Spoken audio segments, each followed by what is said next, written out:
Gracias por escuchar nuestros audios y podcast en RTVE Play Radio y en nuestra aplicación móvil de RNE. Espacio en Blanco, en Radio Nacional de España, con Miguel Blanco.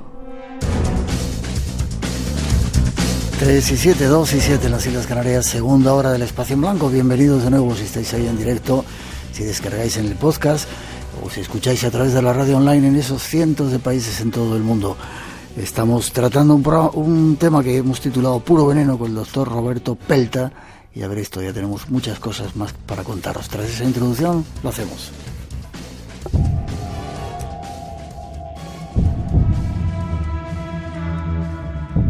Los venenos que parecían cosas del pasado se siguen utilizando en nuestros días.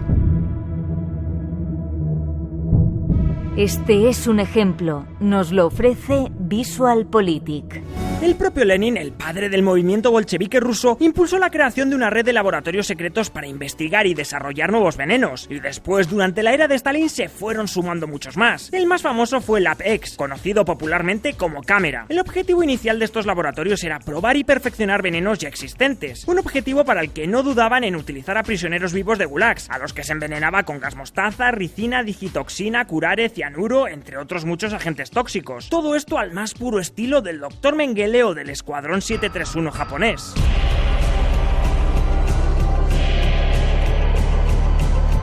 Venenos que se siguen usando en la actualidad.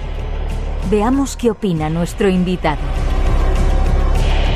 Me da la sensación, Roberto, que vas a tener que venir muchas veces al programa porque se están quedando un montón de temas. Ha suscitado un interés increíble.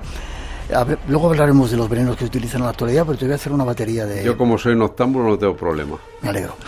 ¿El eucalipto es venenoso? Preguntar. Que yo sepa, no. Vale. ¿Es cierto? Un inciso de antes que sí. Ha quedado en el tintero, la cicuta menor, ¿no? La cicuta menor, el problema es que es de una familia que llamamos umbelíferas, ¿no? La zanahoria, el apio, el perejil, y claro, hay mucha gente que tiene costumbre de salir al campo. Esto es como las setas, depende de lo que cojas, porque puede parecer perejil, puede parecer zanahoria y puede ser cicuta. Ahí queda. ¿Es cierto que la absenta contenía tuyonas que envenenaban a la gente haciéndoles ver el hada verde? Pues mira, yo eso no lo sé, pero es cierto que la absenta pues fue una bebida muy típica en ciertas épocas. De hecho, bueno, pues tenemos algunos cuadros de los impresionistas, ¿no? Como la bebedora de absenta, ¿no? La tuya pertenece a una familia de plantas que, como todas las plantas, bueno, pues puede ser tóxica, pero no sabría responder exactamente sobre ese tema. Vale. ¿Es verdad que la estricnina en pequeñas dosis es alucinógena? Bueno, vamos a ver, es que hay una familia de plantas que son las solanáceas. Es distinto a la estidnina, porque la estidnina se identificó en el haba de San Ignacio, ¿no? Y luego también otra planta que es la Stidnornus vomica. Las plantas más alucinógenas de todas son las de la familia de las solanáceas, que son la belladona, el estramonio, el beleño. Esas son las que son más alucinógenas. Pero bueno, es posible que la estidnina tenga también alguna propiedad alucinógena. Es que estos grandes venenos pueden alterar el sistema nervioso central y, de hecho, bueno, pues por ejemplo, el beleño, que sería otro de la familia de las solanáceas, lo llaman también la hierba loca, porque podía producir alucinaciones a las personas que lo consumían. Vale. Se nos han quedado algunos personajes de la historia que me gustaría que me contaras si se murieron envenenados. Marilyn Monroe, por ejemplo. Pues es que ahí hay mucha tela de cortar. De hecho, le dediqué un capítulo más amplio todavía en el veneno en la historia, porque, bueno, Marilyn tenía problemas de insomnio, de depresión, consumía muchos psicofármacos. Los psicofármacos de la época no eran tan seguros como los de ahora. Se utilizaban mucho los barbitúricos, ¿no? Y curiosamente, pues vieron que no había en el tubo digestivo barbitúricos cuando hicieron la autopsia de Marilyn, y sin embargo estaba en su organismo. Luego, ¿qué pasó? Se los habían inyectado, se los habían introducido, por ejemplo, con un enema por vía rectal, que la mucosa rectal tiene muchos vasos y puede absorber tóxicos. Realmente no está muy claro, pero lo que sí parece que hicieron destruir algunas pruebas porque ya había tenido relaciones con unos cuantos poderosos. Ya. ¿Napoleón murió envenenado? Tenemos la imagen esa de Napoleón con la mano puesta siempre en el estómago. El padre de él había muerto, al parecer, de cáncer de estómago y probablemente esa fue la causa de la muerte. Lo que pasa es que dicen que en la isla de Santa Elena su criado, pues que a lo mejor le pudo suministrar algún veneno. En aquella tierra de Santa Elena había arsenicales. No hemos hablado antes, fíjate tanto que ha salido el arsénico, de la acción que hace el arsénico sobre los cadáveres. Los conserva mejor porque ralentiza la putrefacción. De hecho, cuando ha habido algún caso de envenenamiento, que cuento varios, donde no está muy claro si realmente le habían envenenado o no, y se ha vuelto a exhumar el cadáver, ¿no? Pues ha visto que a veces la propia tierra donde se había enterrado había absorbido de esa tierra arsénico, pero para eso están los toxicólogos. Una cosa que cambió totalmente la toxicología, y no me quiero ir hoy de espacio en blanco sin contarlo, es lo de Mateo Joseno Buenaventura Orfila, un español nacido, un menorquín nacido en Mahón, todo un genio de origen humilde que estudió en Valencia con unas brillantes notas. Pronto superó a sus profesores, pero se tuvo que exiliar a París porque aquí no reconocieron su genio. Y este hombre, pues basándose en el procedimiento descubierto por James Marsh, que era un químico que obtiene un método químico para detectar arsénico en muestras cadavéricas que de otro modo pasaba como indetectable, él ya actúa como perito en los tribunales y hace demostraciones ante los jurados para demostrar que hay personas, valga la redundancia, que han podido envenenar a otras.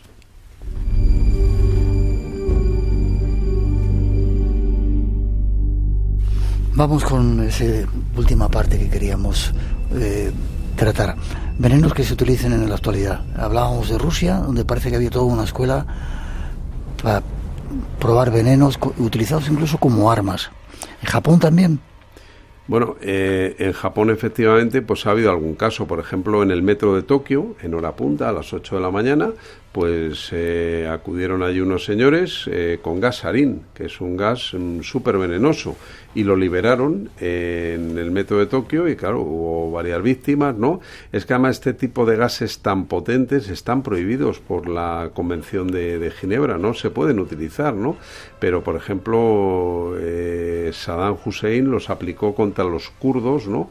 En un momento dado, algunos de estos gases, pero son gases muy peligrosos. De hecho, en la Primera Guerra Mundial, pues se sorprendió mucho al enemigo con ciertos gases que liberaron los alemanes contra los franceses y caían como moscas, ¿no? Porque claro, no estaban lo suficientemente protegidos con máscaras antigas, ¿no? Entonces todos estos tóxicos por inhalación, si no tienes las estrategias adecuadas para la prevención, para protegerte de ellos, pueden ser muy... hace poco hemos tenido un caso, ¿no? Este incendio que ha habido en un restaurante de Madrid, ¿no? Y algunas de las víctimas, las flores estas de plástico liberaban cianuro, ¿no? Entonces menos mal que los bomberos intervinieron rápidamente, pero ya sabes que ha habido 2 muertos y hay gente todavía ingresada por este suceso. El ciclón B fue muy usado en la Segunda Guerra Mundial.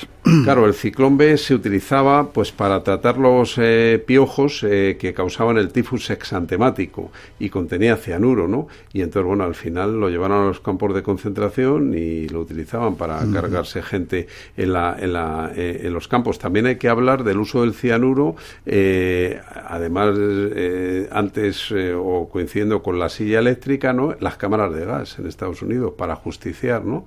Bueno, por lo mismo se conducía por unas tuberías el ácido sulfúrico y eso cuando se mezclaba con el cianuro que habían depositado a los pies del reo, pues hacía una reacción y se moría.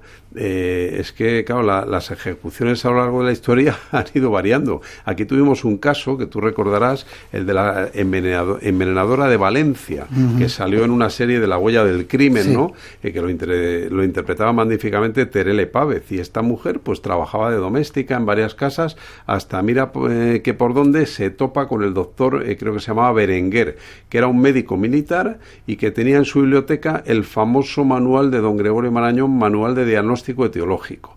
Y cuando ve que su mujer empieza a desarrollar unos síntomas de polineuritis, que es como llamamos los médicos a la inflamación de los nervios, se va al manual de don Gregorio y dice, uy, dice, esto parece un envenenamiento, ¿no?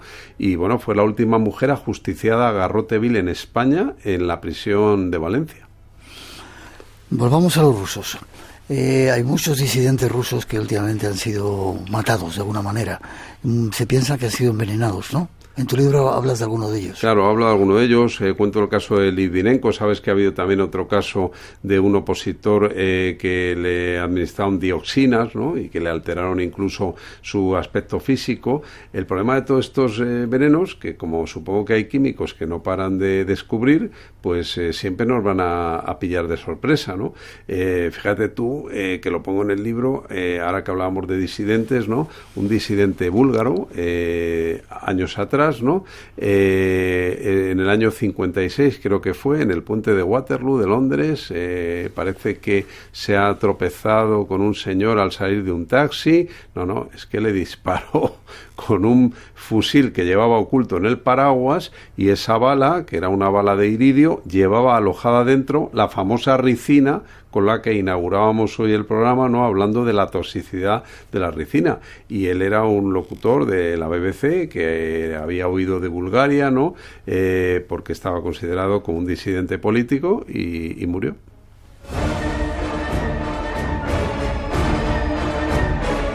En Europa se han utilizado o se están utilizando en la actualidad, y se sabe que hay casos que hayan utilizado el veneno para cargarse a alguien. A nivel político me refiero ahora, estamos hablando de esos niveles. Yo no tengo noticias de eso. Vale, en Estados Unidos utilizan, como en la ex Unión Soviética, ha habido una escuela para preparar. Bueno, aquí cuento un caso, a un alcalde de Nueva York le mandaron un sobre envenenado. O sea que el problema de estos venenos es que te pueden llegar por correo. Ya.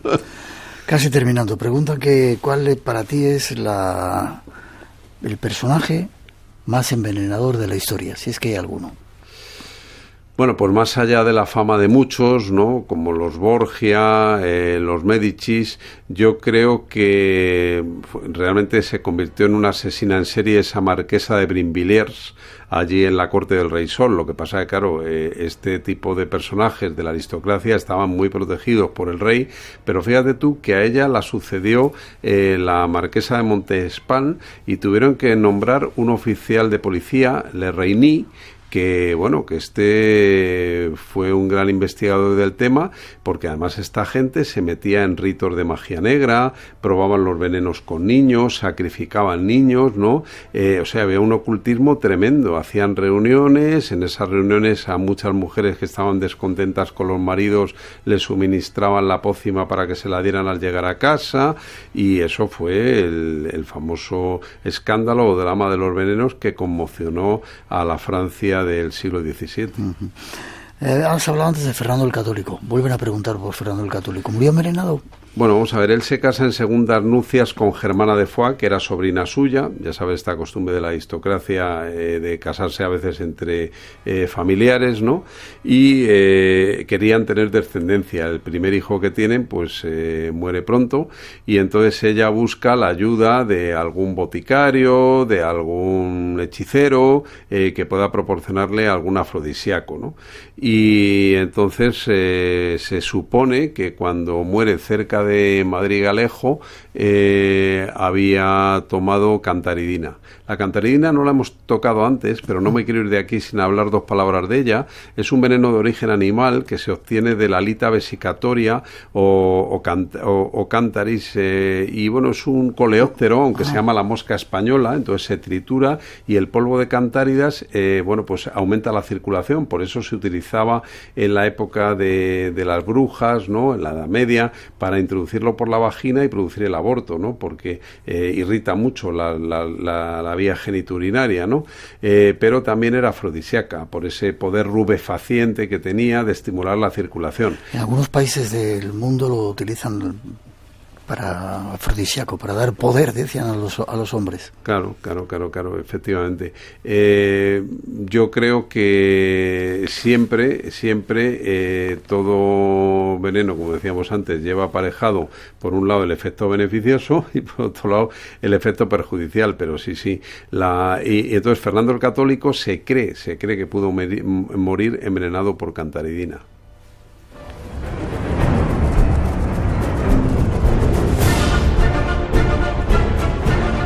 Te tengo que... ¿Sí? ¿Quieres decir algo? Sí, y digo se cree porque también su yerno, Felipe el Hermoso, pues que estaba jugando un partido de pelota en Burgos, que después del partido tenía mucha sed, que le dieron a lo mejor su copero italiano un vaso envenenado, que el agua estaba muy fría, pero había una epidemia de peste entonces en Burgos. Entonces por eso siempre en torno a estos personajes vamos a movernos entre la realidad y la leyenda. No estaban los químicos con conocimientos tan desarrollados. Ya te dije antes que a partir de Orfila es cuando todo ya empieza, a partir de esa etapa del siglo XIX empieza a mejorar, y hoy en día pues tenemos grandes expertos en toxicología. Gracias a Dios. Para terminar, preguntan, ¿qué alimento o medicamento absorben los metales pesados y los venenos? Tú que eres un experto. Bueno, ya hubo un caso que despertó el interés de la comunidad científica internacional en la bahía de Minamata, en Japón. Se dieron cuenta de que había un primer caso de una niña que muere con convulsiones y todo, y envenenada por mercurio. Entonces se dieron cuenta que los peces en esa bahía tenían mercurio. Otra cosa también que sucedió cuando hubo la guerra de Vietnam, se echó arsénico en los campos, y todavía en ciertas zonas de Vietnam el arroz tiene restos de arsénico, porque el problema de estos metales es que se depositan mucho tiempo en el suelo, ¿no? Entonces yo creo que esa permanencia de ese tipo de metales hay que tenerla siempre en cuenta. Como médico te pregunto, ¿alguna forma de protegernos de estos venenos? Bueno, aparte de precaución, supongo. Precaución. Nosotros los alergólogos, cuando hay alergias graves, tenemos un antídoto, que es la adrenalina. Y afortunadamente hay autoinyectores de adrenalina, que son una especie de bolígrafos que lleva el paciente encima, y si por ejemplo le dan una traza de un fruto seco en un restaurante y empieza a ahogarse, empiezan a encontrarse mal, se la inyecta en el muslo y te salva la vida, porque la acción es inmediata, ¿no? Entonces, de hecho está previsto pronto que junto a los desfibriladores en los lugares públicos haya también un dispensador de adrenalina para ese tipo de emergencias, ¿no? Pero no conozco nada similar en el campo de los venenos.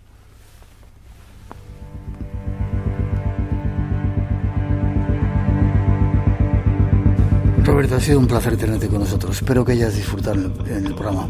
He disfrutado mucho, espero que sigamos en contacto y nada, haces un programa magnífico y yo he estado muy a gusto, y lo único que quizás se nos ha olvidado decir y es importante, que este libro, Puro Veneno, Tóxicos, Ponzoñas y otras maneras de matar, está publicado por la Esfera de los Libros y ya está en todas las librerías.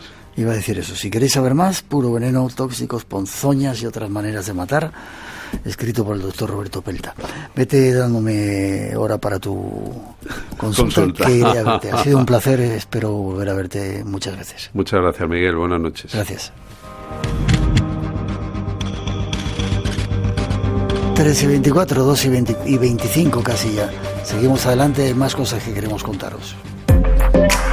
Radio Nacional de España, la que quieres.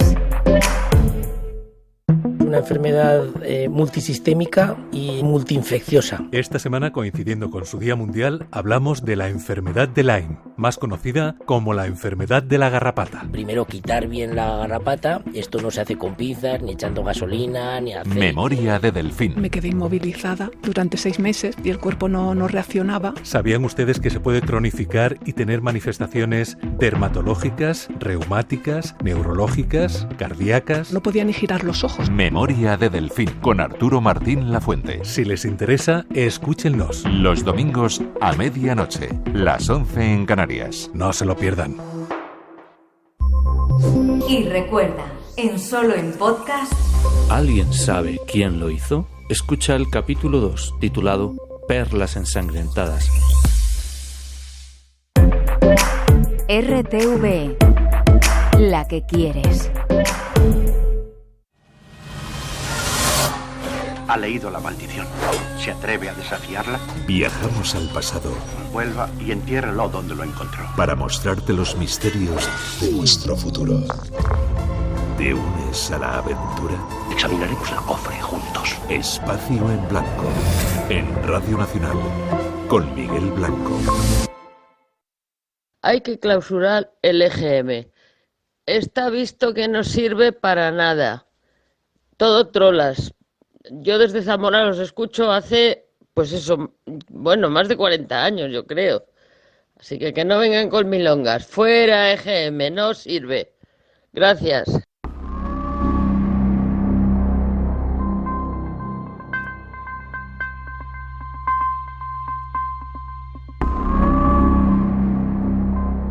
El nuevo descubrimiento sobre Stone Age hecho por un investigador afincado en Canarias cambia el significado de este sagrado monumento.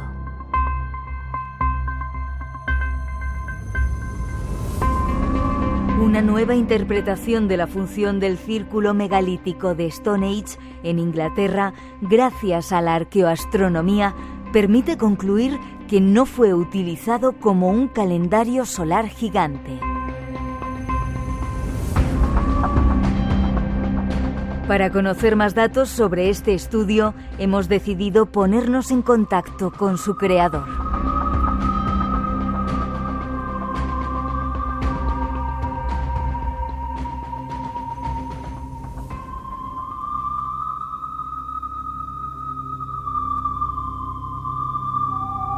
Y ahora vamos a hablar de un monumento, uno de los monumentos más enigmáticos del planeta. Y para hacerlo nos vamos hasta Canarias a hablar con nuestro siguiente invitado, Juan Antonio Belmonte. Buenas noches, Juan Antonio. ¿Cómo te llamas, Juan Antonio? ¿Juan? De todas las maneras posibles me llaman, incluso hasta Antonio a veces. O sea que... Es del Instituto Astrofísico de Canarias y además de la Universidad de La Laguna. Un placer que estés con nosotros de nuevo, porque hablábamos que ya habías estado otra vez hablando de esas cosas interesantes que hacéis en el Instituto Astrofísico. Y nos ha sorprendido la noticia que decía: un nuevo estudio sobre Stonehenge lo cambia todo. Una puerta de entrada al más allá. Toma ya, va a servir como puerta de... Te voy a picar un poco, ¿eh? El más allá, un Stargate, que a través de ahí llegaban los extraterrestres. Es por meterme ya contigo y luego ya empezamos.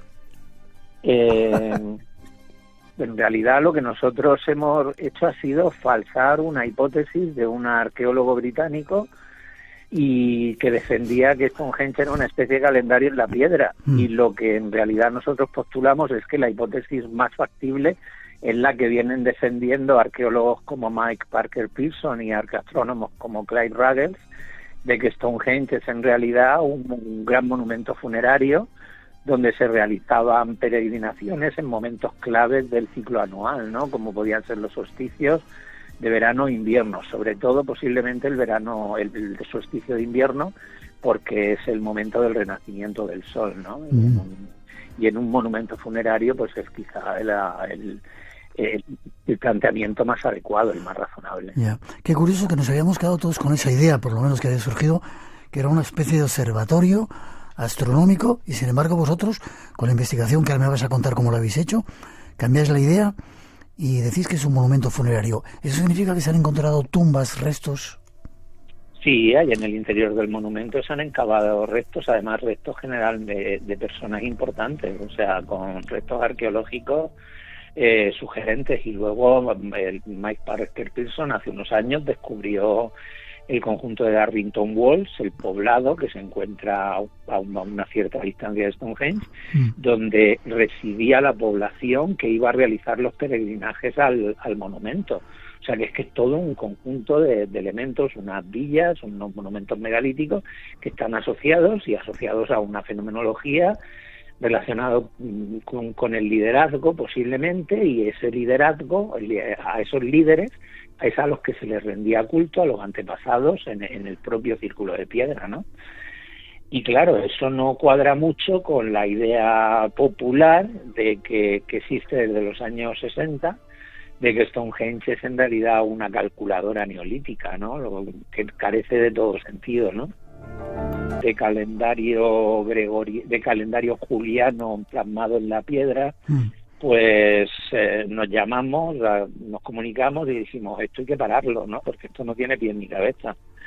Sobre plantearse que en Stonehenge, 2600 años antes de Cristo, pues ya teníamos un calendario que los egipcios no empezaron a usar hasta el cambio de la era, y por obligación de los romanos, porque ellos estaban muy contentos con su calendario de 365 días, pues no era razonable, no tenía fundamento. ¿Cómo hiciste la investigación? ¿Qué hiciste para llegar a esas conclusiones? Pues básicamente hemos cuestionado 3 temas, ¿no? Por un lado, el difusionismo que plantea, ¿no? El hecho de que se plantee la idea de que una información procedente de Egipto pudo llegar al sur de Inglaterra de alguna manera misteriosa, opaca, no sabemos muy bien cómo. Otro es desde el propio fundamento uso del monumento, que sabemos por el contexto arqueológico cuál era, y que no necesita de esa explicación matemática, digamos.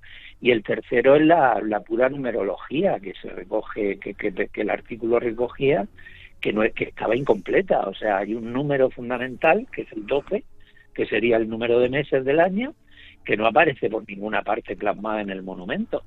O sea, vale, sí, contamos 5 trilitos, que son los 5 días adicionales. Contamos 30 grandes losas en el círculo de piedra, vale, los 30 días promedio del mes. Pero ¿y el 12? De los 12 meses hasta sumar 365, eso no está en ninguna parte. Entonces, basándonos en esos 3 criterios, pues es como elaboramos el artículo, que además lo hicimos muy rápido. El artículo salió en febrero y en marzo lo teníamos escrito. Luego, a finales de marzo, fue admitido por los evaluadores externos. El problema es que la revista ha tardado 1 año en publicarlo. Ya. Y eso cambia totalmente la idea que teníamos sobre Stonehenge, entonces, claro. No, en cierto sentido no la cambia. O sea, era el artículo del profesor Darby el que pretendía ser revolucionario, y en realidad nosotros lo que hacemos es falsar la hipótesis que él defiende y volver a la hipótesis que los más prestigiosos prehistoriadores y arqueastrónomos británicos defienden, ¿no? O sea, Stonehenge no pierde nada de su originalidad y de su carácter extraordinario por el hecho de que no sea un calendario egipcio plasmado en la piedra en el sur de Inglaterra. Ya. Pero tiene alguna eso parece que sí está probado, ¿no? ¿Alguna relación con los equinoccios, con los solsticios? Sí, el eje principal del monumento está orientado hacia la puesta de sol en el solsticio de invierno o hacia su salida en el de verano. Si pensamos que es un monumento asociado al culto a los antepasados, es más lógico pensar que la orientación es de fuera hacia adentro, es decir, hacia la puesta de sol en el solsticio de invierno, momento del renacimiento del sol, que podría estar asociado a rituales de renovación de esos personajes importantes que estaban enterrados dentro del monumento, ¿no? Y a los que de alguna manera se rendía culto, se rendía homenaje en esas grandes peregrinaciones que se organizaban, y que sabemos que se organizaban porque se han encontrado ingentes restos de animales consumidos sobre todo a finales de otoño en el poblado vecino de Darlington Walls que comentábamos antes. Sí. Y hay evidencias además de que existían esas rutas de peregrinaje que conectaban unos monumentos megalíticos con otros. ¿Y eso de la puerta de entrada al más allá? Hombre, un poco ambiguo, sí. Es que podría ser, o sea, es una forma poética de verlo, o sea, es como si hablamos de las pirámides de Egipto. Las pirámides de Egipto también eran puertas al más allá para los faraones. Sí. Eran de alguna manera escaleras de acceso a aquellos lugares donde el faraón quería viajar para toda la eternidad, ¿no? Que era la región del norte, de las estrellas imperecederas, y a la barca solar. Pues en Stonehenge también podemos pensar en un culto a los difuntos que estaría relacionado con esa apertura, ese carácter de conexión entre el mundo terrestre y el mundo celeste.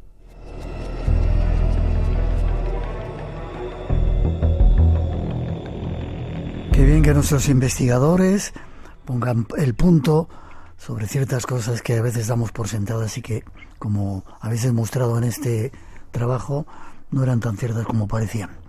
Si me dejas, te pregunto por las pirámides. Has hablado de Egipto, puertas, escaleras al cielo para los faraones, y el estudio que hicisteis, ¿cómo las construyeron? Te iba a preguntar también cómo llevaron esas piedras en Stonehenge, pero ya no he querido meterme por ahí contigo. Pero las yo de cómo se construye Stonehenge, sí, más o menos no es muy complicado construir Stonehenge. Las grandes piedras sarsen que son de origen glaciar, estaban relativamente cerca. Hay otras piedras que sí que las trajeron desde Gales, que son las piedras azules, que sí que hicieron un recorrido más largo, y luego la propia técnica de construcción del monumento no es demasiado complicado. Sería mucho más complicado de construir el dolmen de Menga en Antequera, con las enormes losas de cobertura que tiene, que son gigantescas, mucho más grandes que cualquiera de los trilitos de Stonehenge. O sea, el hombre en el Neolítico era capaz de mover formidables estructuras de piedra.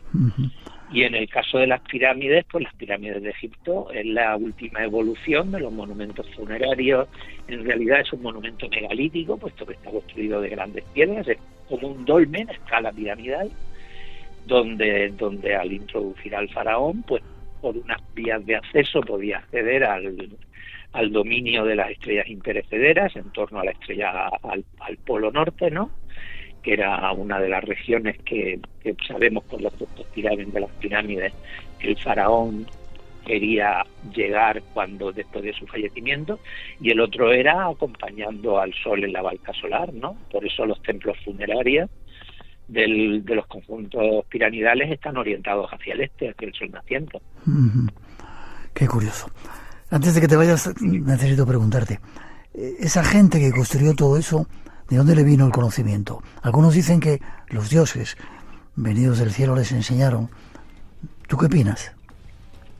Vamos a ver, en los monumentos megalíticos hay una evolución a lo largo del tiempo, y además es muy típico.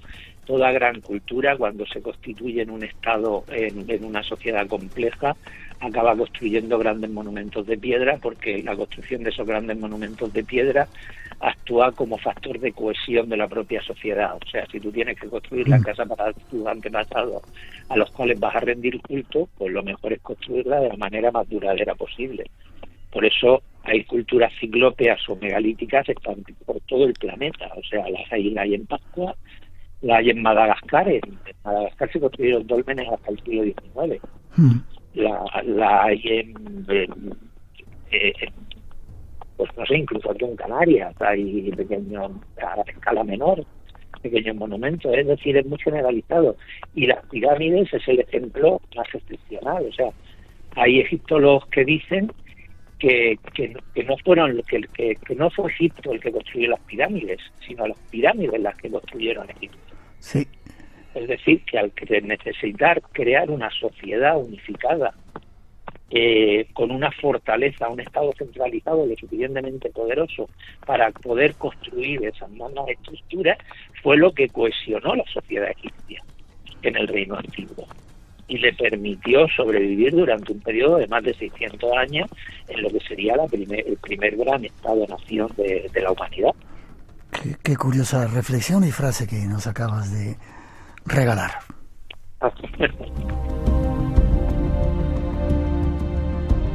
Ya me gustaría algún día hablar contigo también de ese dolmen de Menga, que bueno, es una maravilla en nuestro país y quizá no tan conocido como ciertos otros monumentos del mundo. El nuevo estudio debiera hacerlo, porque es excepcional. El nuevo estudio hecho por nuestro invitado en compañía de también la Universidad Italiana de Stonehenge lo cambia todo. Una puerta de entrada al más allá. Juan Antonio Belmonte, gracias por aclararnos, por dar respuestas a muchos de los misterios de los cuales hablamos aquí en el Espacio en Blanco. ¿Forma de contacto contigo si quieres saber más? No tengo página web, ni tengo Twitter, ni tengo Facebook. Nunca he sentido la necesidad, la verdad. Y de hecho creo que me he librado de un par de marrones por el hecho de no tenerlos. Sabíamos que era muy inteligente. Juan Antonio, ha sido un placer. Espero verte prontito algún día por Canarias y compartir contigo más experiencias. Pues nada, venga, un placer. Fuerte abrazo. Venga, un fuerte abrazo. Hasta pronto.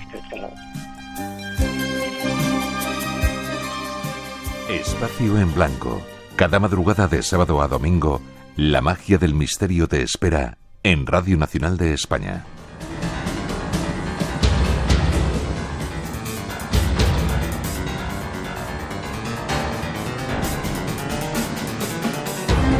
Hace un tiempo alguien se acercó al Espacio en Blanco para contarnos una historia de un descubrimiento sorprendente. Era un cráneo muy extraño. Decidimos seguir la pista y os vamos a dar algún dato más. Iván Pérez es nuestro invitado. Buenas noches, Iván. Muy buenas noches, Miguel. ¿Qué tal? Bien, contento de que estés con nosotros. De nuevo, ¿estás en León? Sí, aquí seguimos en León. Bien. Os debo una visita dentro de poquito para comer esas cosas ricas que hay por ahí, ¿vale? Cuando quieras. Vale, recuérdame el tema del cráneo. ¿Quién lo encontró? ¿Dónde se encontró? Pues mira, te comento. Esto fue aquí en León, en un pueblecito que se llama Villar de Ciervos, y fue en el año 1998. Teníamos un perro de la raza mastín leonés y andaba suelto por el pueblo, y entonces un día llegó con este cráneo en la boca y se lo dejó a mi madre en los pies, y como si fuera un premio que le daba a ella. Entonces, claro, nos llamó la atención, lo cogimos, lo estuvimos mirando a ver si sabíamos de qué animal pertenecía, y al no saber nada, pues preguntando a todo el mundo, nadie sabía de qué podía ser. Estuvo expuesto en la caseta del perro unos cuantos años, hasta que en la revista Más Allá, en el año 2002, apareció un reportaje de un cráneo que se había encontrado en Bulgaria, que supuestamente podría ser extraterrestre, ya que no sabían de qué especie podía pertenecer en el planeta, y era exactamente igual que el nuestro. Así que lo guardamos en una caja de zapatos, y hasta el año 2000, en el 2018, sí, que fue cuando ya nos pusimos en contacto con Josep Guijarro, y estuvimos ya contigo también en el Congreso Mundial de Ufología, pues porque como el de Bulgaria y este eran iguales, y aquel había desaparecido, pues quisimos dar a conocer esta pieza, y a partir de ahí empezaron las investigaciones. ¿Es muy grande el cráneo? No, tiene el tamaño como de la cabeza de un bebé, más o menos. Como la cabeza de un bebé. Sí. Vale. Nos llamó mucho la atención en su día, en el 2018, cuando hablamos del asunto. Dijisteis que ibais a hacer una serie de investigaciones, y parece que ya se han hecho algunas, ¿no? Con sorprendentes descubrimientos. Sí, la verdad es que, bueno, a partir de darlo a conocer, apareció un señor, un investigador, y quiso coger la pieza y hacerle pruebas, porque como en un principio el de Bulgaria se le había tirado diciendo que podía pertenecer a la parte basal de la cabeza de una vaca, pues entonces este no tenía mayor importancia.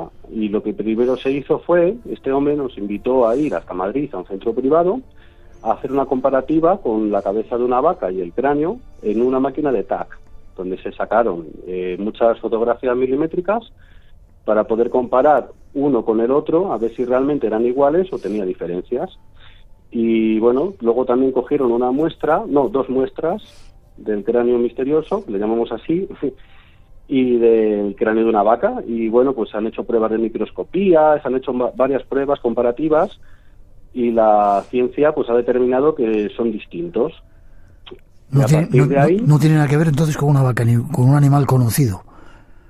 Claro, porque tienen unas diferencias que lo descartan, tanto la morfología como lo que se vio en la prueba de microscopía, y todo eso, pues a partir de ahí lo que hicieron ha sido hacer una réplica exacta mediante las fotografías del TAC, pues le hicieron la réplica en resina aeronáutica. Y a partir de ahí ellos han podido reconstruir más o menos cómo podría ser el animal o el ser al que pertenecía dicho cráneo. Empezado a poner pues tejidos, tendones y todo para ver cómo sería. ¿Y cómo sería?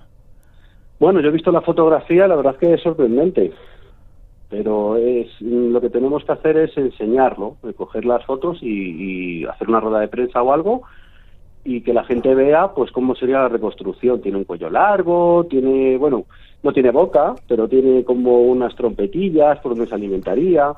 O sea, está muy bien, la verdad es que está bastante bien la reconstrucción, a mí sí me ha gustado. Un bicho extraño, ¿de qué tamaño más o menos? Si decías que es como la cabeza de un bebé, no es muy grande, ¿no? Sí, tiene 18 centímetros de alto por 23 de delante a atrás, que es plano por arriba también, hay que decirlo. Y luego tiene cuello largo, tiene una vértebra. Es que, bueno, la ciencia, los científicos son los que lo explican bien, ¿sabes? Yo el tema científico no lo sé muy bien. Pero bueno, lo que está claro es que no es una vaca y que ya han hecho unos estudios con unas pruebas que han hecho ellos en la Complutense de Madrid, que estamos hablando de una universidad de alto grado. Y ahí, pues, bueno, ahora al terminar los informes, que a mí me han enseñado partes, y al dictaminar una nueva especie, vamos a decirlo así, pues entonces lo que queríamos era dar a conocer que esta especie ha estado en el planeta, que es intraterrena, que por lo visto vive bajo el suelo, y que, bueno, como la zona no ha aparecido, aquí me voy a decir, pues tenemos cuevas, tenemos minas romanas, que están al lado de las médulas, y tenemos el suelo hueco por debajo porque con drones han escaneado el terreno y han visto pues que hay túneles, hay una red ahí de comunicación subterránea, que pues mira, probablemente estos bichos vivirían por ahí. Y bueno, pues el investigador que se ha encargado de costear todas las pruebas, que son costosas, y de llevar esta historia adelante, pues ha estado por muchas partes del mundo, ha estado, pues yo que sé, en Turquía, en Siria, en Egipto, sobrevolando las líneas de Nazca, en Karafantepe, en mogollón de sitios. Y entonces, pues este hombre ahora va a sacar un libro y va a explicar ahí una serie de historias, y el cráneo va ligado a ello porque sería como la pieza que confirma la historia que él va a contar ahí. Así que bueno, pues estamos en eso ahora mismo. Extraño y curioso descubrimiento que se va, no sé si complicando o aclarando más al haber hecho esa prueba y haber recompuesto cómo podría ser ese extraño ser o extraño animal. Lo curioso es que no se hayan encontrado más. Y una pregunta más, ¿te han querido comprar el cráneo, Iván? Sí, bueno, ha habido ofertas. Lo que pasa es que yo no me quiero desprender de él por el momento porque, bueno, hasta que no se terminaran los estudios y todo lo que se está llevando a cabo con él, pues por lo menos hay que tenerlo seguro. Ahora mismo está en una caja de seguridad, en un lugar seguro donde no sufre daños. Es cierto que se han dado conferencias que lo he estado exponiendo para que la gente lo vea, pero al descartarlo de la vaca y al ser algo único, pues entonces tiene que estar en un lugar protegido, y venderlo pues no tenemos intención de momento, de verdad, porque lo que se quiere es sacar a la luz la verdad. Porque tú fíjate que el de Bulgaria desapareció. O sea, yo creo que este tipo de piezas, de alguna manera, las están haciendo desaparecer, no quieren que salga a la luz, y hay que seguir luchando y peleando para sacar la verdad a la luz. Digo yo.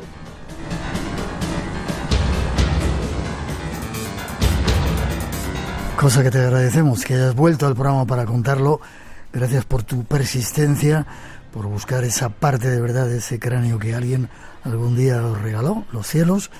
Y si quieren saber más nuestros oyentes, ¿dónde pueden acudir? Pues mira, yo tengo un correo electrónico donde pueden pues mandarme cualquier tipo de texto con preguntas o lo que sea, y le he hecho el correo básicamente para esto. Es muy sencillo, es Iván, que es mi nombre, Iván @craneomisterioso.com. Así no tiene pérdida. Iván @craneomisterioso.com. Ahí pueden mandarme mails pues con preguntas o mil cosas, y yo pues en la medida de lo posible intentaré aclarar las dudas de todo el mundo. Y si quieren ver alguna figura, alguna foto y algún sitio, página web o algún otro sitio donde puedan obtenerlo. Pues mira, vamos a crear una página web, porque hay una, pero estaba en construcción y no estaba bien. Entonces vamos a crear una página web que vamos a poner ahí todo. Pero lo que queremos es también salir en algún programa televisivo en donde se pueda, pues ya con el científico, el investigador y yo, ir con la pieza y explicar todo, enseñar todo, y imágenes y demás. Y a lo mejor hacemos una rueda de prensa o lo que sea para poder enseñar a que todo el mundo vea la reconstrucción, que es lo más importante de toda esta investigación. Que no desaparezca esa prueba de que hay algo más. Iván, te doy las gracias, te digo de nuevo gracias por tu persistencia, que sigues ahí. Cualquier otra noticia, sabes que aquí estamos. Por supuesto que sí, muchas gracias a vosotros por atenderme. Un fuerte abrazo, nos vemos prontito si Dios quiere en León. Cuando quieras, aquí estamos. Hasta prontito. ¿Antes? Sí. ¿Con qué? No puedo decíroslo. Estudiad sus profecías y después hablamos. ¿Qué está pasando aquí? Ni idea. Pero había una escriba anotando sus profecías. Cotejémoslas con los hechos. ¿Sí? Sí. Al igual que con las historias del diablo, hay multitud de testimonios, hasta suena y todo, con las cuestiones de la Virgen y de las apariciones. Hay también multitud de cosas extrañas, ¿verdad? Efectivamente, escuchábamos un fragmento de la serie Evil, en el que pues un sacerdote, una psicóloga y un informático investigan para la Iglesia toda suerte de fenómenos místicos y aparentemente diabólicos. Y bueno, pues como ya sabemos, Miguel, y hacemos palpable cada semana en Espacio en Blanco, la realidad supera la ficción. Y es que pues la Pontificia Academia Mariana Internationalis, conocida como la PAMI, ¿no?, uniendo las siglas de la Santa Sede, instituyó hace un par de semanas un observatorio para las apariciones y fenómenos místicos vinculados aparentemente a la Virgen María. El objetivo pues, de este nuevo organismo es, según el portal oficial Vatican News, analizar e interpretar los varios casos de mariofonías, como apariciones, lacrimaciones, es decir, por ejemplo, una imagen de la Virgen que llora, locuciones internas, estigmas y otros fenómenos místicos en curso o ya ocurridos sobre cuya autenticidad las autoridades eclesiásticas aún no se han pronunciado.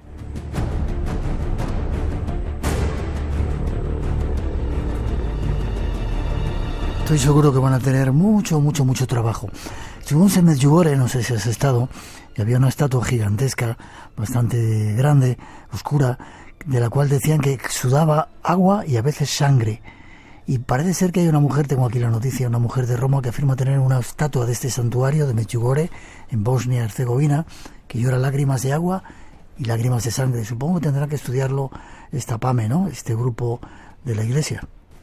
Sí, aunque la información de Vatican News no alude a ningún caso concreto, este observatorio de Nueva Cuña, Miguel, pues nace en medio de un intenso debate sobre las apariciones marianas que aparentemente están teniendo lugar por parte de María Giuseppa Scarpula, en Trevignano, una pequeña ciudad en la provincia de Roma. Esta mujer de 53 años, y que se la conoce como Gisela Cardia, asegura que el tercer día de cada mes recibe mensajes de la Virgen y que, aludiendo a lo que comentabas, una estatua que compró tras una visita al santuario bosnio de Medjugorje llora lágrimas de agua y sangre. Bueno, en una entrevista, Scarpula llegó a afirmar que había incluso logrado multiplicar el tamaño de una pizza o de un plato de ñoquis para alimentar un gran número de invitados en su propia casa. Bueno, pues es un hecho que ha levantado pues bastante expectación, bastante polémica y, en este caso, digamos que la férrea observación de un observatorio eclesiástico. Eso sí que es un milagro y no otras cosas. Pero hay más que le han ocurrido a esta Scarpula, ¿no? Sí, bueno, los fenómenos protagonizados por esta supuesta vidente, que tiene antecedentes penales por una bancarrota, se suceden desde el año 2016 y ha logrado crear pues una suerte de culto que cada día 3 congrega en Trevignano a numerosos fieles para asistir a los supuestos milagros. La Fiscalía de Civitavecchia, el centro, la investiga después de que algunas personas hayan denunciado haber sido estafados. De hecho, la diócesis de Civita Castellana, con jurisdicción sobre la zona de Trevignano, también ha creado una comisión por orden del obispo Marco Salvi, aunque según avanzan algunos medios declarará públicamente que no hay nada de sobrenatural en estos polémicos hechos. Ya, ¿sabes que yo estaba en ese pueblo, en Trevignano? ¿Ah, sí? Qué curioso, sí. Supongo que PAMI, este grupo de la Iglesia, va a tener mucho trabajo en analizar toda esa gran cantidad de supuestas apariciones marianas y milagros, ¿verdad? La Pontificia Academia Mariana Internationalis, PAMI. Sí, bueno, a ver, hay que contar que, aunque se ha creado efectivamente este observatorio para centralizar este tipo de investigaciones, digamos que lo que era la causa de los santos ya se encargaba hasta cierto punto, entraba en su reglamento, por así decirlo, la investigación de este tipo de fenómenos.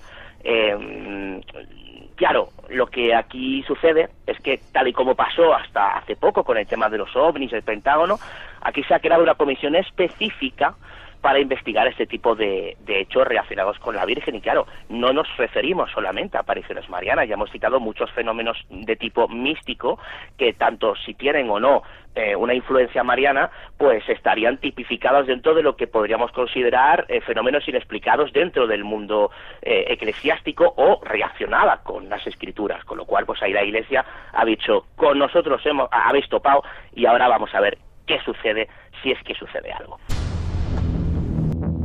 Pues ahí queda la noticia, mientras unos celebran a Satancom en el Vaticano, la Santa Sede. Hay un observatorio para tratar de verificar esas apariciones y fenómenos místicos. Forma de contacto contigo si quieren saber más o recoger más noticias. Pues correo electrónico davidcuevas@gmail.com y me tenéis también en Instagram como David Cuevas Insta, ya sea precisamente aquí en el Espacio en Blanco. Un abrazo fuerte y seguimos. Feliz semana. Igualmente, Miguel. Hasta prontito.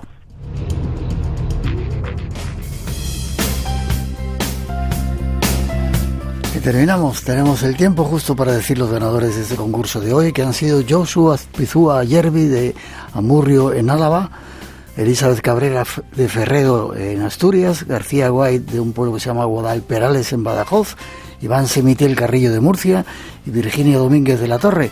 Mandarnos un mensaje a espacioenblanco@rtv.es con vuestra dirección y os mandaremos ese regalito que teníamos para hoy. Feliz semana, ha sido un placer estar juntos. Nos encontramos en el Espacio en Blanco. Precaución en las carreteras si os vais de puente, y a seguir disfrutando de la programación de nuestra emisora. Muchos más programas interesantes y nosotros en 7 días con más misterios aquí en el Espacio en Blanco. Cuidaros, feliz semana.